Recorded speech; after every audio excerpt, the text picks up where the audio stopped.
this is Sarah Braasch. Welcome back to my channel.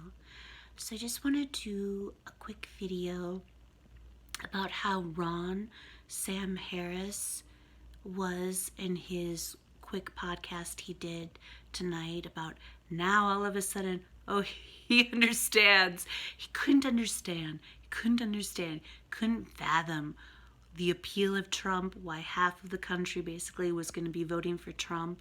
Could not understand it. Completely flabbergasted by it because he finds Trump so repellent, so hideous, so monstrous. And so then Sam Harris,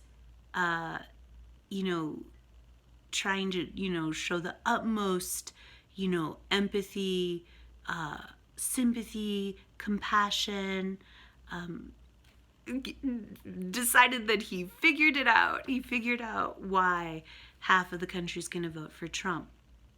And of course, what he figured out was that, there's no shame. We can be shameless if we vote for Trump. We can be shameless because he's the worst and he doesn't expect us to be good people. And we can be as bad as we want to be if we vote for Trump. We can eat cheeseburgers and we can grab pussies and we can, say bigoted things. We can be as evil as we want to be if we vote for Trump. And, they're like the fun dad.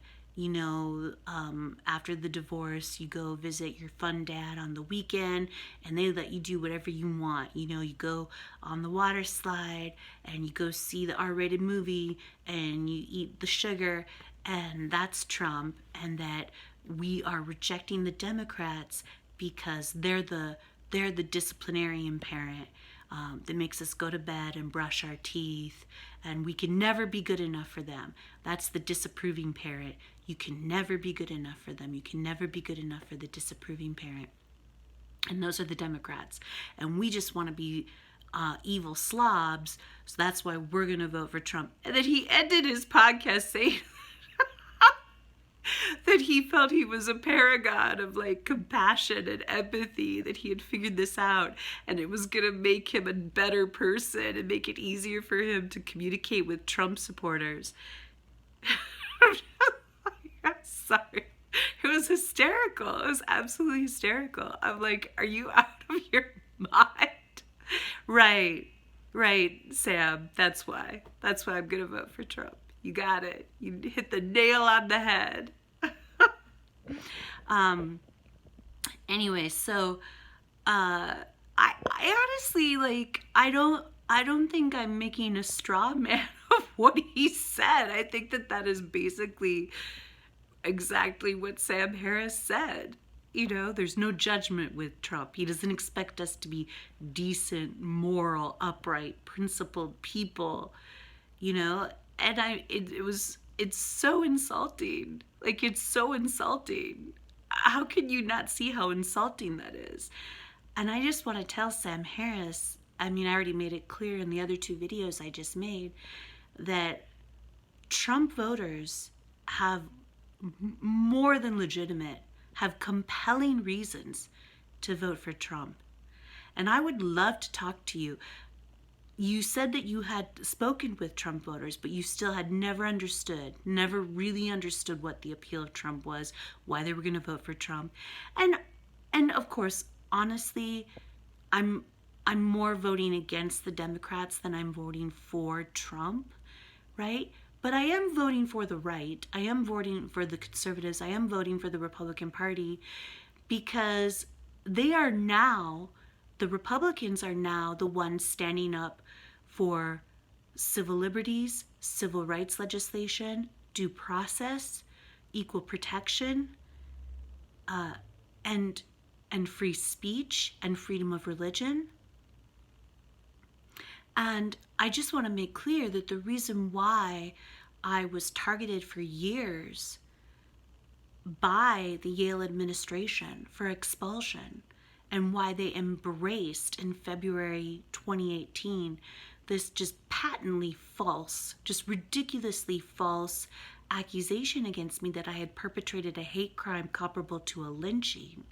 And the reason why the Yale administration were so excited when Lolita Ciambola and Jean-Louis Renison came to them and said, we are falsely accused, well, obviously they didn't say falsely, we are accusing Sarah Braasch of having perpetrated a hate crime comparable to a lynching, something that no reasonable, sane person could possibly believe is the case. And the Yale administration, they were thrilled with this, so excited, and they ran with it and embraced it. And that's when they chose to participate in the Living or Napping While Black hate crime hoax at Yale. The reason why they did that, they'd been targeting me for years, is because in my first year in the PhD program, and this is completely well documented in the character letters written by my Yale professors, I stood up for the federal civil rights of an evangelical black man at Yale. That is literally what happened. That is literally what happened. And I stood up for his, it was his federal civil rights. He was a black man, but I was standing up specifically for his freedom of religious expression rights. That's what I was standing up for. And that is why I was branded an unwoke anti-LGBTQ bigot.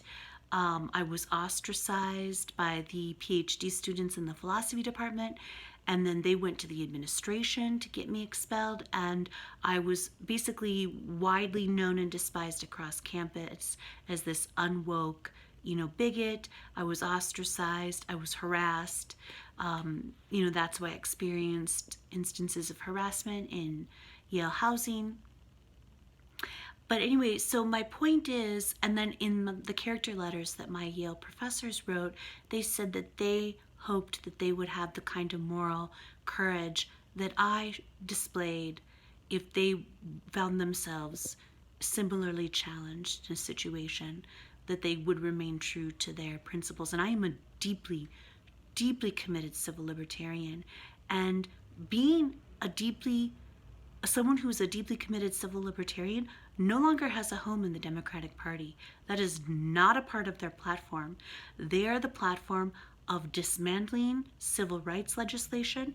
They are the platform of the political party of resegregating the public spaces along race by race. They are the political party of, undermining due process, undermining the U.S. Constitution, undermining free speech. A deeply committed civil libertarian no longer has a home in the Democratic Party. So I am voting for my principles. My vote is a principled vote. It's a principled vote to try to shore up and save our democratic institutions. And I am personally insulted by what, Sam said on his podcast. But I also just think it was a ridiculous thing to say. I think it was just a ridiculous thing to say. Anyway, okay, I don't want this video to get too long. I want to do a couple more at least. So I just wanted to say that, yeah, I would love to talk to you, Sam Harris. I would love to talk to you about my vote for Trump and what happened to me at Yale. And I've already discussed this, but of course, John Haidt grossly defamed me on Sam Harris's podcast. And I've actually reached out to Sam Harris before to say, I would really like to come on and tell the truth about the hate crime hoax at Yale and the global vilification campaign thereafter that almost got me killed, which is ongoing. But anyway, so yeah, that's basically all I wanted to say, is that strike two, I don't know how many strikes it is, but I think you're still not understanding the Trump voter, the Trump supporter, Sam Harris.